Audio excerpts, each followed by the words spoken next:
Hi, everyone.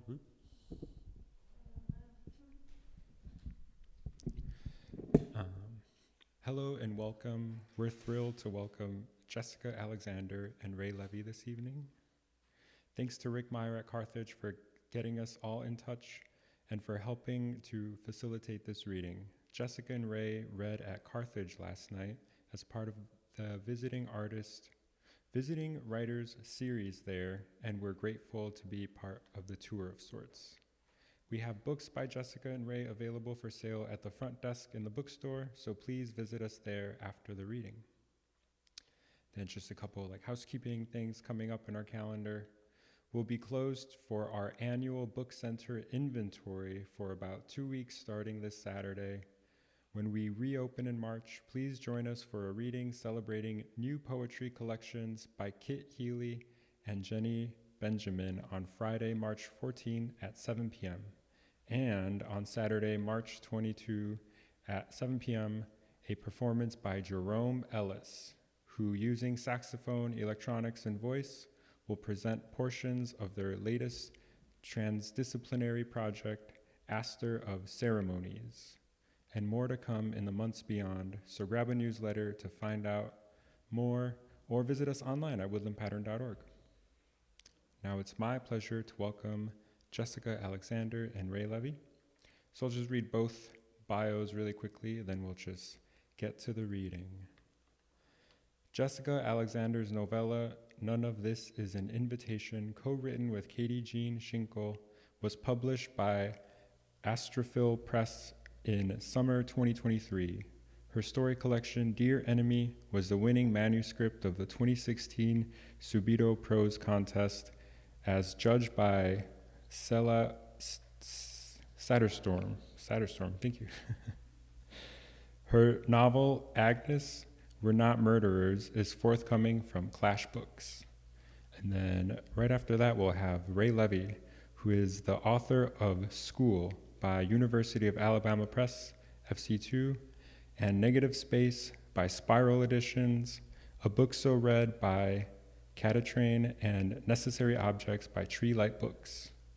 Short fictions appear or are forthcoming in ANMLY, Black Warrior Review, Diagram, Fence, Tarpaulin Sky, Territory, SPORAZINE, Western Humanities Review, and others. The recipient of an NEA Fellowship in Prose, Levy is currently Assistant Professor of English at Illinois State University and a founding editor of Dreginald. Sweet. He lives in Bloomington, Illinois. Please welcome Jessica Alexander.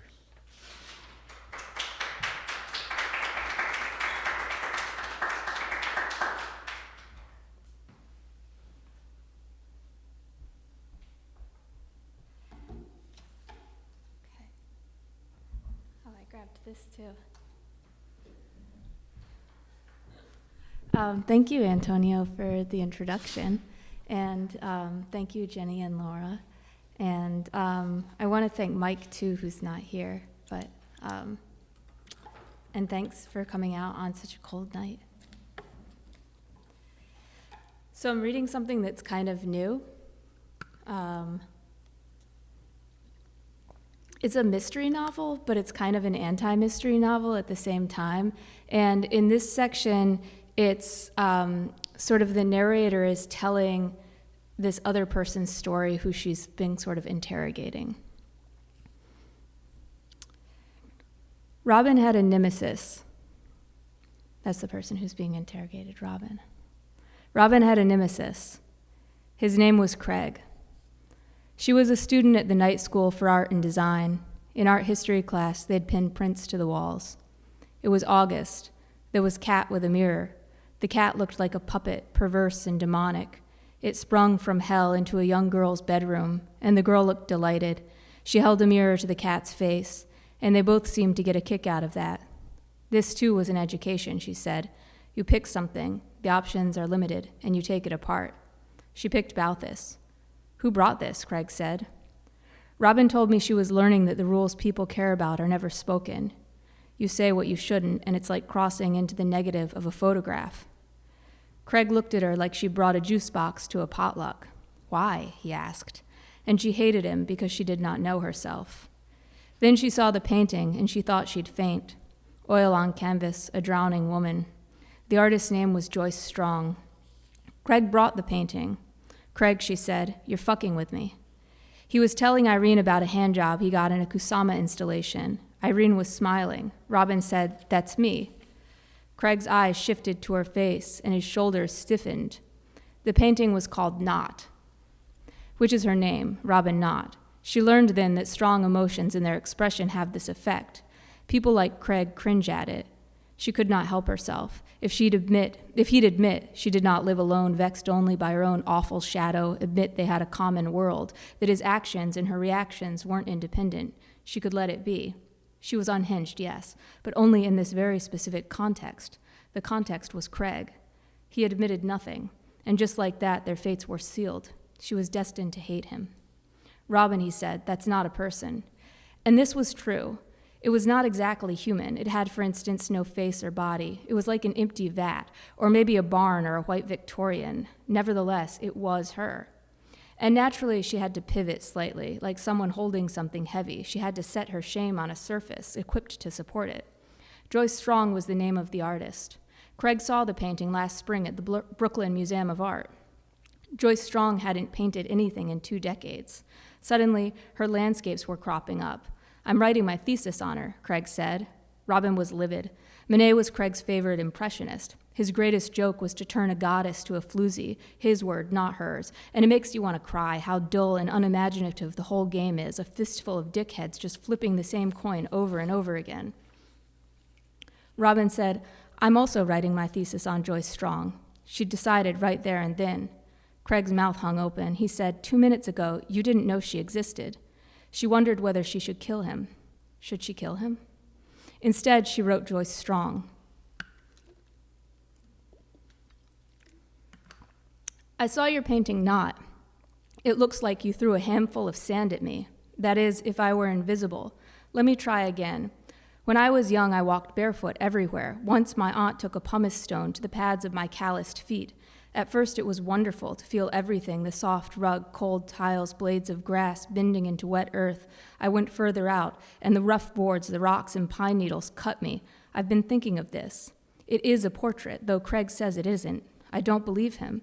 If a body were tactile, I felt like I had been caressed. At first it was pleasant, and now it's agonizing. Until I saw Knot, I identified only with cats and Balthus paintings. I'm strange, I guess, and possibly stupid. I know you painted me. I've never been so sure of anything, pertaining to myself at least. I also believe the experience is ruining me. We've never met, so how did you do it? And can we meet? Yours, Robin Knot." Robin sent the postcard and went to the library. She was done with Balthus. She needed to learn immediately everything she could about Joyce Strong. There was almost nothing biographical. It didn't matter. She'd always moved toward biography wincingly, so sure it would disappoint her. Joyce Strong lives in Vermont with her husband, 4 children, that sort of thing. She'd be someone she feared, who lived so legibly she couldn't teach her anything.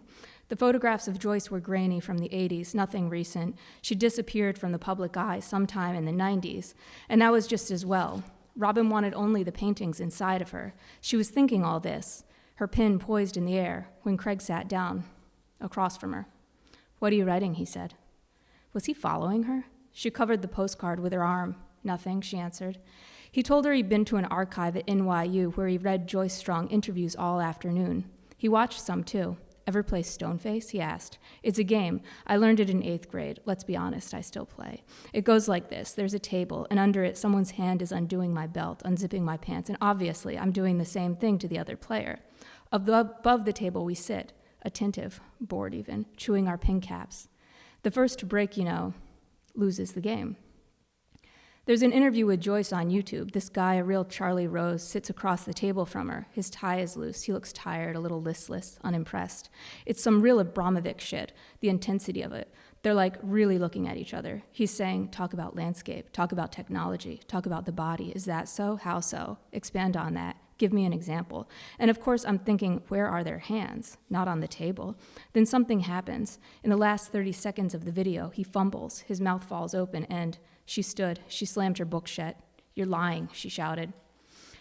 She stormed toward the elevator doors. She jammed her fingers into all the buttons. There were two. The single elevator stalled on the 7th floor as if it was confused. She was thinking, Joyce Strong has ruined me. She took the stairs instead, sat down in the empty stairwell. She started writing, Joyce, you're probably wondering what I mean. You ruined me. I will tell you. I have looked up your work. I have looked up all of it. Of course, I've found your website with the P.O. box. Your biography is cryptic. Why did you stop painting? Why did you start painting again? Where have you gone? There are no recent photographs of you, but I imagine your eyes would be a cool gray and your gaze is a dog's gaze. It is very still. It asks nothing or everything, which is maybe the same thing. Your smile is sly, I think, and pleased. There is a man sitting across from you. His name is Craig. This is an interview. His relationship to his haircut and mustache is best described as ironic, and his eyelids will flutter as he tells you this. Still, he will stutter when you smile at him and lose the thread. Are you mocking him? I can't tell. Maybe you're not. Maybe your smile is warm because you know he is not brave enough to have imagination, and you watched and you discovered this, and you are finding a way to love him even if he phrases his questions as imperatives and his vocabulary is abstract and bloodless. You are so competently opaque.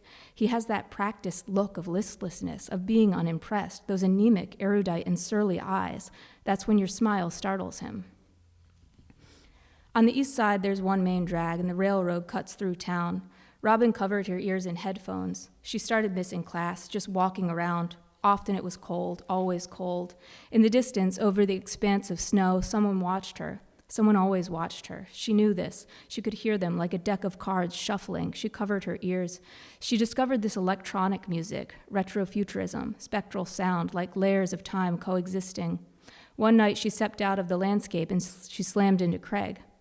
He held a stack of books, and when she rounded into him, they scattered across the sidewalk.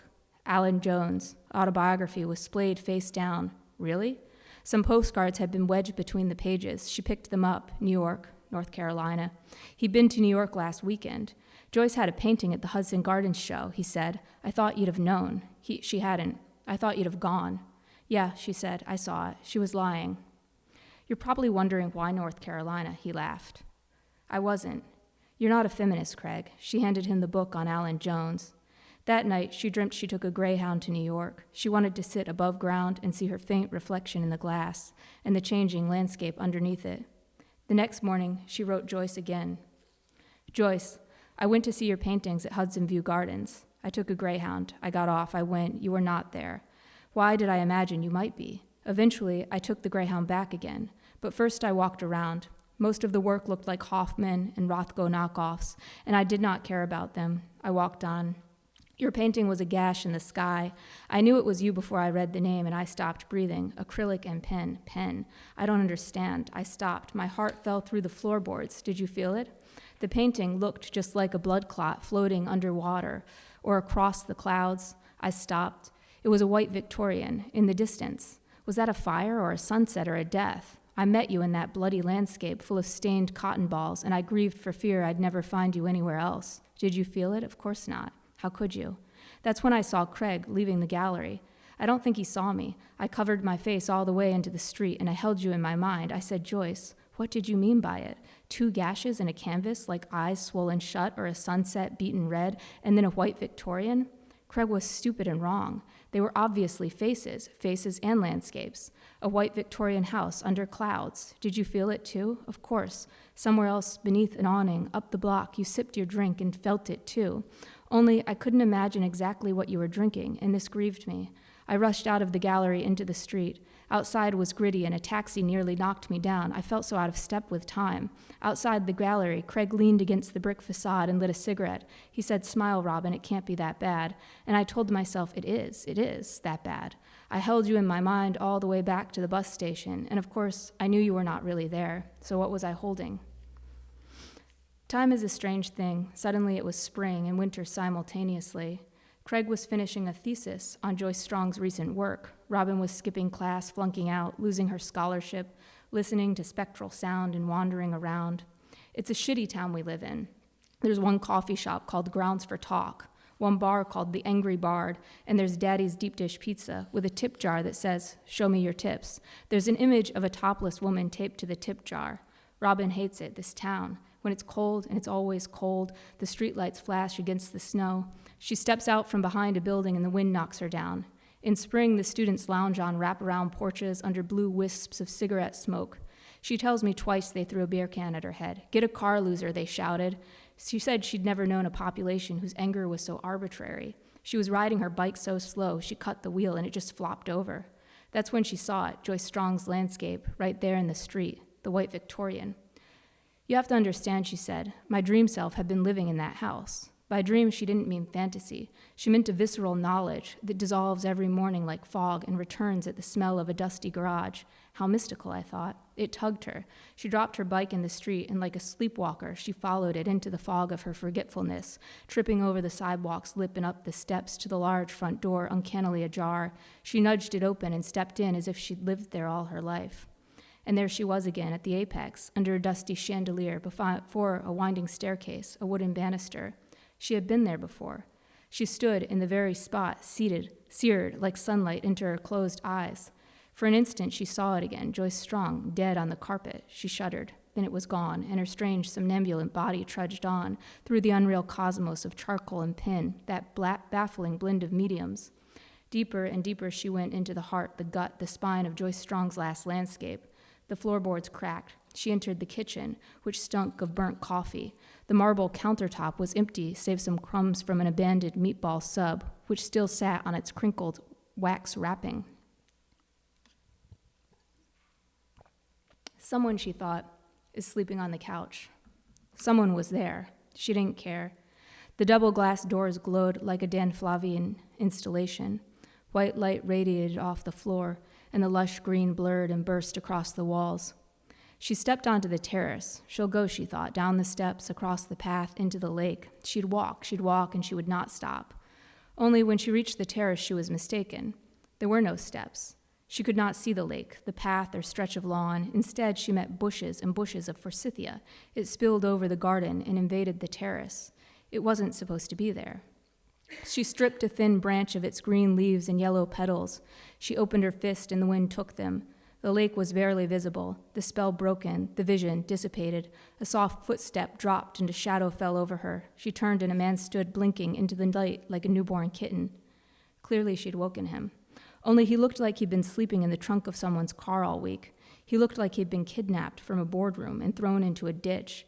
His face was badly sunburned, save the white patch around each eye the shape of a Ray-Ban lens. He looked at Robin. A cigarette dangled from his lower lip.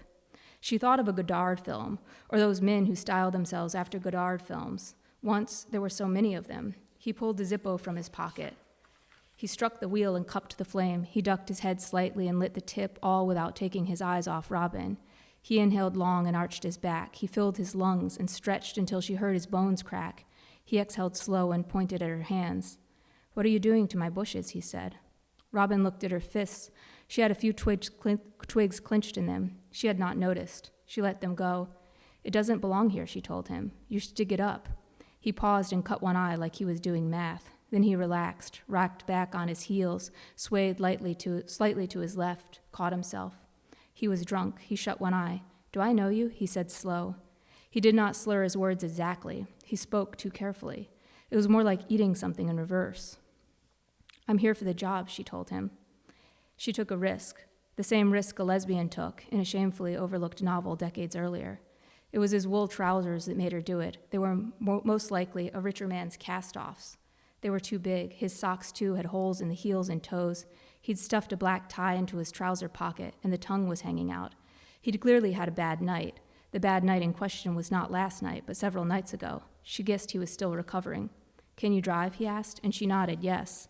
That was Dick. He had a Toyota. Robin drove it. Robin couldn't tell if she'd met Dick in crisis or if he was just like that. He put her in a yellow room with a phone and a desk, and when the phone rang, she answered it. She didn't really understand the business. Presumably, Dick represented artists, but he didn't seem to do that. No one called. Maybe a woman now and again. Her name was Magda. That seemed personal. When she called, Dick rushed out to meet her. Robin never saw her face. He did dig up the forsythia bush. Robin watched him work because, for reasons she couldn't access, she hated that bush. But he never finished the job. Magda called, and he rushed off. Should probably stop pretty soon.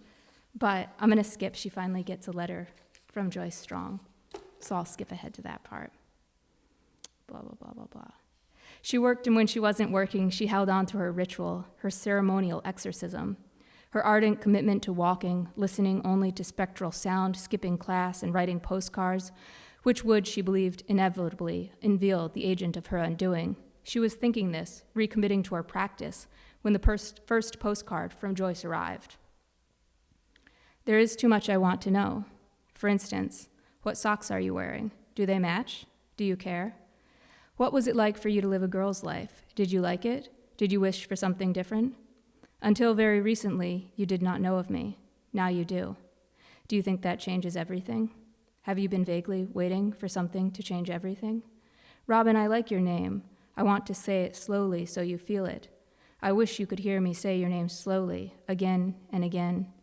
If you were here with me, under a striped awning, drinking Chenin Blanc, I would begin and end every sentence with it. Robin, Robin, are you sitting in a stairwell? Is there a rug on your floor? Do you vacuum the rug? Is there a pile of books on the corner of your desk, and when they topple over, do you pick them up? Do you lay on your back and look at the ceiling? Are you listening for a sound outside your door? Or to a song? What song? Robin, are you sitting in a chair? Is there a book open on the table? Are you staring out the window? What are you thinking? Do you think of things that happened long ago and wince in shame as if they are still happening? They are still happening, you know. Do you think you are immortal? Do you wear your seatbelt? Will you wear your seatbelt? Do you eat cereal for several meals? Somehow, I have always known you do. What causes you to feel contempt, and is it obvious, or do you take great pains to hide it? If I put the entirety of my ear inside your mouth, would you like it? What would you ask me to do after that? And after that? And after that? And now? Will you tell me what to do now? Okay, thank you.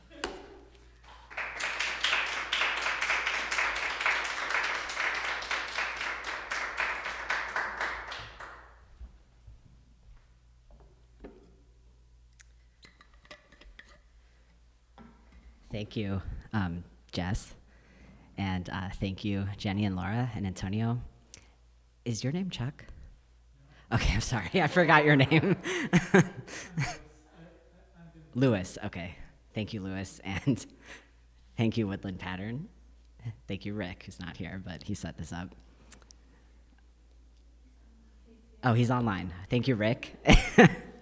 Yeah, thank you to Carthage students as well. Okay, well, I'm going to read kind of half of a chapter in my novel, School. It's an academic, it's like a campus novel combined with a horror, some kind of horror genre. And this chapter is kind of in the form of a interview between the protagonist, Ray, who's a writer and a professor, and somebody who Ray believes to be an experimental filmmaker. In reality, Ray is talking to a demon who's agreed to do the interview to try to kind of, what demons do, they try to get your soul. So yeah, I don't want to say too much about it, but I feel like you won't get it. I feel like it demands a little bit of context. I'm going to show you a picture of the demon, because there's a picture of it here in the book. It's, I know you can't really see it, but it's a demon called Fur. He's like a lord of hell. He looks like a deer with bat wings, but he has like a man's chest. So that's the demon I kind of imagine Ray speaking to. Ray cannot see the demon. It's a Zoom interview, and the demon insisted on keeping the camera off, and agreed to do the interview, only if that was like allowed to keep the camera off, and if Ray completed a kind of strange series of steps beforehand, which is a kind of like invocation ritual. But Ray is kind of an idiot. It didn't quite get that. Or didn't really take it seriously. And they have a lot of connection problems, which Ray thinks is due to the Zoom app or the internet. The demon is convinced Ray didn't do the ritual right. And Ray didn't do the ritual right because Ray thought it was a joke. So yeah, by the time I pick up reading, they've kind of finished their fight, and Ray's trying to apologize and kind of tell the demon how much their experimental film meant to him. The demon is called Reshield, which is the name of a French decadent novelist from like the 1800s who used the pseudonym well, I don't think it was a pseudonym, it was a pen name and a kind of just like a name that the person went by. But the person was kind of born, like assigned female at birth, and wrote under the name Reshield because he claimed the ghost of a Swedish lord named Reshield possessed his body, and that's kind of the person writing.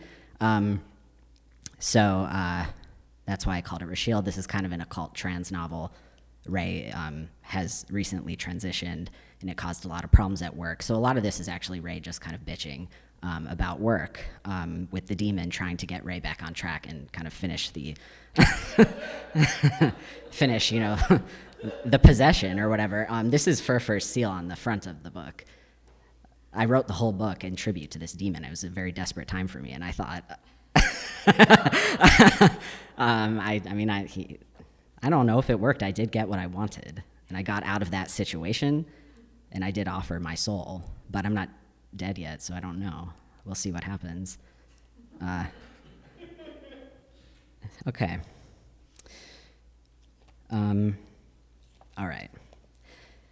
And I'm gonna read it like it's printed, like an interview. So Ray, it reads like a play, and just so you know who's talking, I'm gonna kind of say the names of the people. Okay, Ray. I'm sorry. I guess all I can do is underscore my gratitude. As I told you in my email, it felt like a miracle to find the strange case precisely when I needed it most. The department that educated me was enthralled by deconstruction, and I rejected it. I was not a good student. Well, no, it's more like I refused to submit to the law. No, I don't know. Nothing I've said is accurate. It isn't meaningful, the difference between refusal and failure. I can remember everything I did, but I'm unable to access the truth of my actions. Reshield. The truth of action is the force of the will. Ray. In the end, I decided to let them believe they had ascertained through the augury of the exam to engender the breath of the demon I'm becoming. Reshield. Listen, the world is not diminished by the inch each time you achieve the alignment of body and will. It is multiplied. Your task is to learn the infinite ways there are for relishing it, the surplus of pleasure and knowledge brought on by the marvelous alignment. Are you willing to learn? Ray. I'm not a student anymore. Reshield. That's okay. Are you willing? Ray. Everything's just families and houses now, without time, without art. Nobody to write, no writing. There's a job and the conversation about liking it. How is that even possible? Reshield. I don't know. It's possible. Ray. What the fuck? Now it's just curdling and talking about liking it. I mean, come on. What is that? A parasitical passion for excommunicating thought. I swear it's a passion, the liking. It perfects them by replacing them with itself. Dumb aspics, they suck it in like jellied air. They donate themselves to it, some thicker apocalypse, stronger than nature. Why? For what? Oh my God, fuck their families, fuck their houses. I won't curdle, I will not congeal. Fuck that, I'll die. Yeah, I guess I'll just die. Reshield, no. Ray, but they've left me for dead. Reshield, you're not dead. Ray, those fuckers, those congealing fuckers, they'll just watch. Reshield, all right. Ray, I'm exaggerating, sure. Reshield, you resent them. Ray, I horrify them. Reshield, the horror is senseless, it means nothing. Ray, it's tucked up in the fold of their liking, the seam of my resentment. Reshield, they've bet on the loss, don't bet on the loss. Ray, blackish jelly, the black current emptied of time, nothing comes after. You think I am free to leave. No, I am used. Reshield, but there are finer uses. There are finer ways to get used. Our exquisite collaboration. Come now, you're an artist, you're a writer, are you not? Let's begin. Ray, who are you? Reshield, your collaborator. Ray, I saw you in the woods. Rashield. Rashield just snorts and puffs at, I don't know how to say that. Ray, what? Oh my God, fuck you. And then Rashield growls. Ray, but I wanted to talk to you. I tried to feed you that carrot. Jesus Christ, that fucking baby carrot. You trotted off. You just trotted away like some kind of trotting animal in the woods, and then the world clicked shut. I didn't even know what to call you, you asshole. I searched for weeks. I looked for you, don't you know, with those fucking baby carrots in my pockets like some kind of mad. Oh my God, they believe I'm mad. Rashield, are you not mad? Ray, I'm livid. Livid before them. Strangers, they're strangers, oh my God. But come on, who serves baby carrots? I mean, fuck God, fuck. Must everything be meager and weak? Has austerity come for the vegetables too? Nothing is plentiful but sorrow and shame. Nothing gigantic but exhaustion. And what, I'm just supposed to swallow it? A baby carrot? Really? Some people eat with their eyes, you know. I mean, fuck, the least they could have done is given me something to want. A standard carrot, at the very least. Have you ever seen one, a standard carrot? It's a glorious vegetable. Put a standard carrot next to a baby carrot atop one of those fucked rustic boards they use to arrange their food on, and there's no contest. I pity the baby carrot. And I didn't even want to have dinner. Don't you know that? That's the thing. I had wanted to set up a meeting to do it professionally. They were the ones who suggested we have dinner. Really? Okay, but now? And sure, the house was nice. Also, they handed me a bunch of beers, like one after another, which I downed pretty rapidly, to be philanthropic, mind you. I can't admire a house whilst sober. There can't be many people on this earth with the ability to achieve something like that. You have to do that, you know. You have to say it aloud. Nice house. Stunning. Absolutely stunning. I mean, that kind of shit, it doesn't come easily. Plus, I was starving, so I didn't want to overdo it. The enthusiasm. Or else the tour would never end. But that's not the point. The point is dinner was baby carrots. Just baby carrots. A hill of them. A small hill. A hillock. A pile on a wooden cutting board. Because that's what it was. It's what those things are. Average run-of-the-mill cutting boards. Drape the foods just so, and you've got yourself a mood. No, you don't. You don't. Not if you're serving carrots. Just carrots. Babies. Plus, they dropped it. The cutting board. They didn't even lower it gently. They did not set it down hospitably. They dropped it from a great height. I mean, come on. Carrots rolling all over the place. That's not dinner. It's a crudité for a pony. Also, a mindfuck, right? I swear it was some half-baked attempt to throw me off my game, so I decided to launch into it, my whole spiel. Thanks, but no thanks. I'm going to politely bow out now, you know what I mean. I'm going to delicately extricate myself from this project. I almost said cult, but I didn't think they'd take kindly to that word. So, okay, this project, it's been fairly meaningful, yeah? It was very slightly meaningful while it lasted, sure. At least we got dinner out of it, am I right? How nice are these carrots? And the house? And the cutting board? Stunning. Stunning specimens of American carpentry. So congrats, okay? Congrats and goodbye. Well, I don't think they were ready to hear something like that. Or maybe they were ready to hear it. That's the thing, because they were prepared. They had prepared. They printed it out and everything, the paperwork. Slapped it down, that infernal packet, right next to the cutting board and the carrots. Would I mind filling it out? It might persuade me to change my mind. It's a game changer, this paperwork. Isn't that what I want? What I long for? A change? They needed one too, because they'd been suicidal. Frankly, they whispered. They were frankly and literally suicidal. But then they completed the paperwork. Next, they submitted the paperwork. Promptly, the paperwork was honored, and the loan was deposited into the account. See for yourself. This is a house, is it not? It is, I said. Congrats. And they said, thank you. Yep, they said, we think we are happy now. You heard me. They said they think they are happy now. They think. And then they said, right? Like to one another. And they said it again. They exchanged rights with one another. Right, right, right, right, right, right, right, right. Then I asked them to stop because when you say it that way, it isn't very convincing. I wasn't convinced. Plus, I didn't want a house. I wanted, oh, fuck it. I didn't know how to put it to them. Oh my God, whatever. I wanted a collaborator. You know, I wanted a collaborator. All right, they said. Just don't do anything rash. Not before checking out the art department. I told them I already did that. I checked it out. You checked it out, they said. And? There's nobody. Nobody, nothing, nada, etc. Really, they said. There's nobody who shaves the sides of their head. So then I was like, what the fuck? You know that's not what I mean. I mean, sure, hair matters a little. At a certain stage, or a particular hour of the day, it matters a little. To be honest, theirs was beginning to become a tiny problem for me. But first of all, what they said, that is not an accurate description of my hair. Secondly, hair is last on my list, okay? Last. Hair is fairly beside the point, wouldn't you agree? They crossed their arms. We think our hair is fairly alternative, they said. Fairly alternative? Yes, they said. Fairly alternative. Alternative, unconventional, non-conforming. You get it. Take your pick. I don't want it, I said. Because it's hair. It's your hair, I said. Your hair.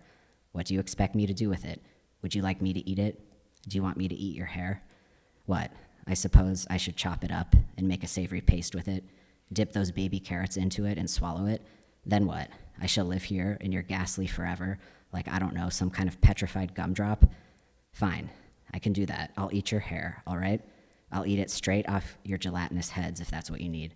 I want to survive the evening. I want to leave this house alive, do you hear? No one touches me. I don't get hurt. They took a step back and told me to calm down. Hey now, they said. Hey now, hey. All we're saying is our hair is fairly non-normative. So we're like, basically friendly. Oh my God, don't say that. Never say that. Before they'd said that, I was beginning to suspect the commentary on hair was merely a diabolical tool devised by them to disavow a simpleton's gambit, constructed in their image to completely efface and absolutely deny my... Perhaps they only wanted some congrats. Congrats on the hair. Congrats on the cutting board. Congrats on the house. Thank you, they said. They said, yep, we think our life here is fairly nice. You heard me. They told me they think their life is nice. Then they said right a bunch of times while flipping open the packet of papers and pressing a pen into the palm of my hand. That's when I snapped, I'm speaking literally now, the pen in two. Recently, I've become fairly strong.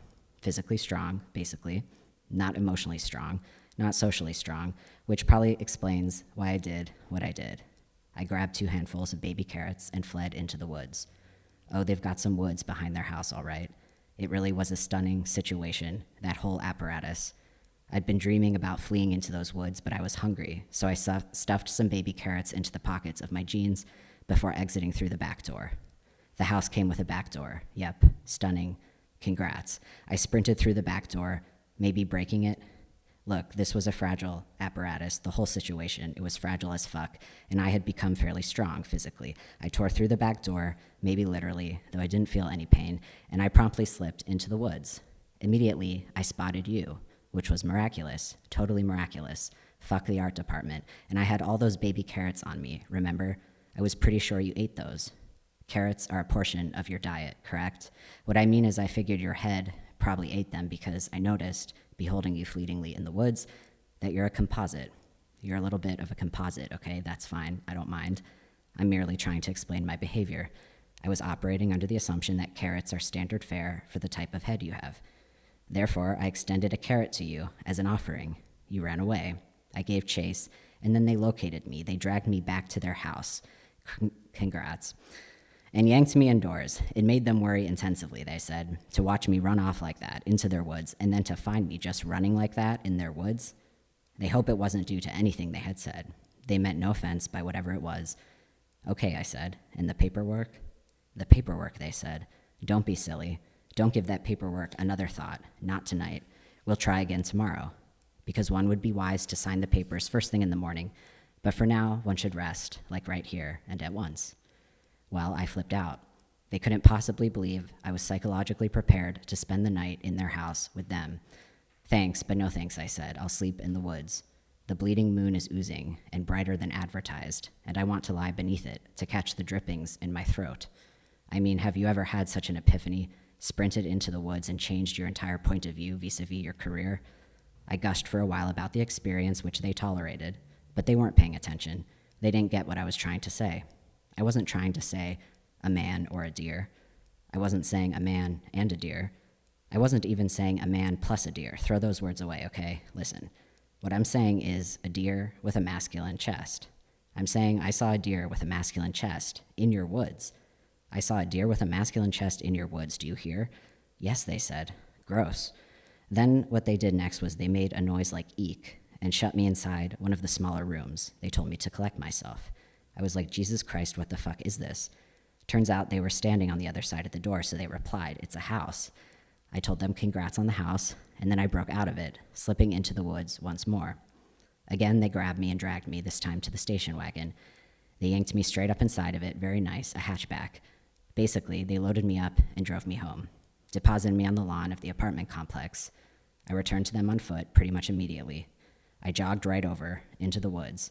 I kept doing that, roaming their property, mad creep with baby carrots, and it hardly matters the identities of the twisted minds or fairly non-normative hairs that did once conspire to serve that diminutive, demonic dinner, because now the carrots are mine. They are mine now, mine. My cross, a fucking baby cross. That's a pathetic way to make a name for oneself, wouldn't you agree? Rashield. All right, they're there. I'll agree, sure. I'm agreeing with you, see? Everything will be okay, but you must tell me. Tell me honestly, did you eat it?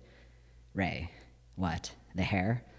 Rashield, be honest with me. Did you eat any portion at all? Any fraction, no matter how small or short? Ray. Did I eat it? Fuck you. I wouldn't handle it with falconer's gloves.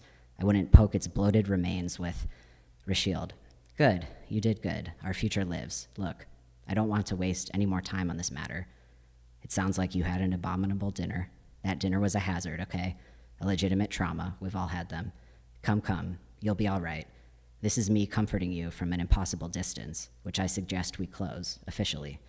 Now, as I touched upon earlier in our conversation, I did something very stupid in 2017. I killed myself. Yet the desire to finish my work remains. I want to finish my work. I need to finish my work. You're an artist, a writer. You understand. Ray. Sure, of course. Rashield. Excellent, very well. For transparency's sake, please allow me to explain that even though natural law will automatically prohibit something like a refusal between us to occur, I have decided nonetheless to pitch my proposition as a promise, because I suspect the words will move you more powerfully in that form, given the experiences you've just shared with me. That dinner was truly unconscionable. Ray, it was vile, right? Rashield, you are in need. You yearn for a promise. Please allow me to give one to you. If you should consent to accept me into your container, which is becoming gigantic, and will only grow in marvelous dimension as our days unfold, then I will eat the baby carrot. We shall consume the miniature vegetable together. You have my word. I will never refuse you again. Ray, thank you. I don't know what to say. Rashield, I require consent. You must say yes. Ray, I feel I should tell you I hate baby carrots. Rashield, the fact of their existence justifies the notion of genocide. Ray, wow, I guess I'm not that extreme. I mean, I certainly understand baby carrots. I get them, okay? They're the same as standard carrots. You think I don't know that? It's literally the same material, just shaped differently or cut in a different fashion, I know. But I don't care, because I don't enjoy them. I don't know why. The babies taste like shit to me. Rashield, shouting in Latin, a pox on the house of baby carrots. Ray, exactly. Okay, so what I enjoy is basically writing all day.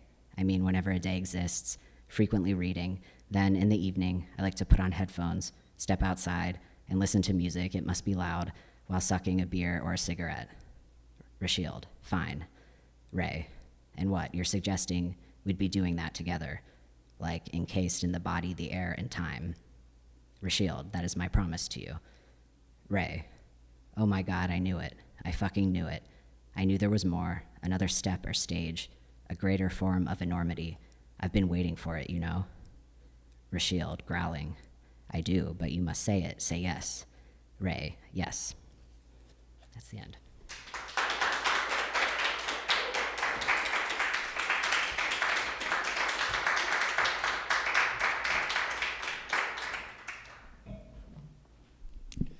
Thank you for that scholastic horror, and I have a new perspective on baby carrots.